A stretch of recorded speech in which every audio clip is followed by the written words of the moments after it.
बिस्मिल्लाहिर्रहमानिर्रहीम। अस्सलाम वालेकुम। अल हमीद कंस्ट्रक्शन प्राइवेट लिमिटेड से बशारत हमीद।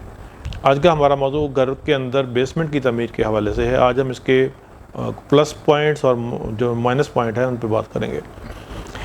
तो सबसे पहले आपको ये बताता चलूँ कि बेसमेंट जो है, अगर आपका प्लाट छोटा है और आपको ज़्यादा जगह यूटिलाइज़ करनी है तो बेसमेंट एक अच्छे ऑप्शन के तौर पर बनाई जा सकती है। दूसरा इसका फ़ायदा ये होता है कि क्योंकि ये ज़मीन के अंदर बनाई जाती है और इर्द गिर्द से इस पर सूरज की रोशनी असरअंदाज नहीं होती और ये चारों तरफ से कवर्ड होती है, तो इसका टेम्परेचर जो है वो गर्मियों में बाहर के माहौल की निस्बत काफ़ी हद तक कम होता है और इसके नतीजे में आपके बिजली के बिल की अच्छी खासी बचत हो जाती है और आप एसी के बगैर एक पंखा चला के इसमें बैठ सकते हैं।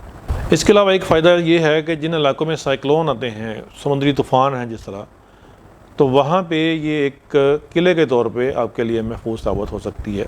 और उन इलाकों में ये ज़्यादा इफ़ेक्टिव होती है जहाँ पे लकड़ी के बने हुए घर होते हैं और अमूमन जब तूफ़ान आता है तो ऊपर वाला जो पोर्शन है वो उड़ा के ले जाता है और बेसमेंट में रहने वाले लोग महफूज रहते हैं।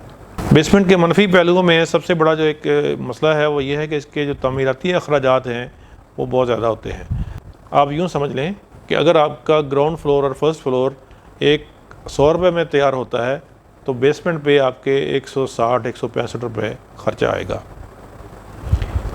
उसकी वजह ये है कि बेसमेंट में आपको एक तो खुदाई करनी पड़ेगी, फिर नीचे आपको पानी की सीपेज रोकने के लिए पूरे फर्श में आपको राफ्ट डालनी पड़ेगी, उसमें आपका स्टील और कंक्रीट का इस्तेमाल होगा, वाटरप्रूफिंग केमिकल्स होंगे और उसके बाद फिर इसकी जो दीवारें हैं वो सारी की सारी कंक्रीट के साथ बनाई जाएंगी।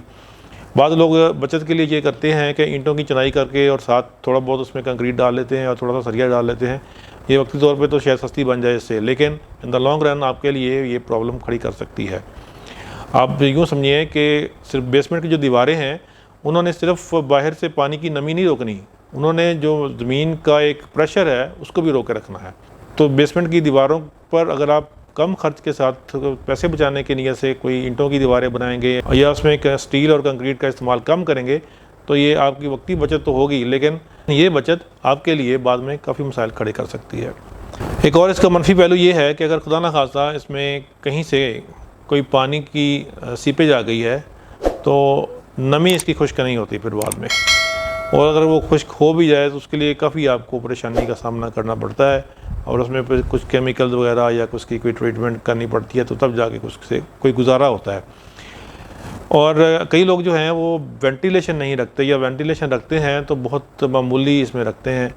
तो वेंटिलेशन अगर प्रॉपर नहीं है तो आपकी बेसमेंट में स्मेल आने का भी इम्कान है और वो स्मेल फिर ख़त्म नहीं होती। एक और इसका मनफी पहलू ये है कि ख़ासतौर पर उन इलाकों में जहाँ पर बारिशें बहुत ज़्यादा होती हैं और सैलाबी रेले की सूरत भी इख्तियार करती हैं।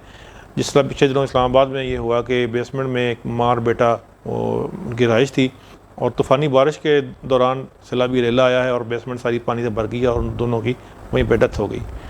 तो खुदा न खास्ता अगर इस तरह के इलाके में अगर आप बेसमेंट बनाते हैं तो ये चीज़ें आपके ज़हन में रहनी चाहिए। आज की वीडियो में हमने डिस्कस किया कि बेसमेंट के फ़ायदे क्या हैं और इसके मनफी पहलू क्या हो सकते हैं। अगली वीडियो में हम इंशाल्लाह बेसमेंट को बनाने का जो दुरुस्त तरीका है उस पर बात करेंगे। अल हमीद कंस्ट्रक्शन प्राइवेट लिमिटेड की कंस्ट्रक्शन सर्विसेज फैसलाबाद, लाहौर और इस्लामाबाद में मौजूद है। अगर आप कोई अपना रहायशी या कमर्शियल प्रोजेक्ट तमीर करवाना चाहते हैं तो हमारे व्हाट्सएप नंबर पर हमसे रब्ता कर सकते हैं। आपका बहुत शुक्रिया।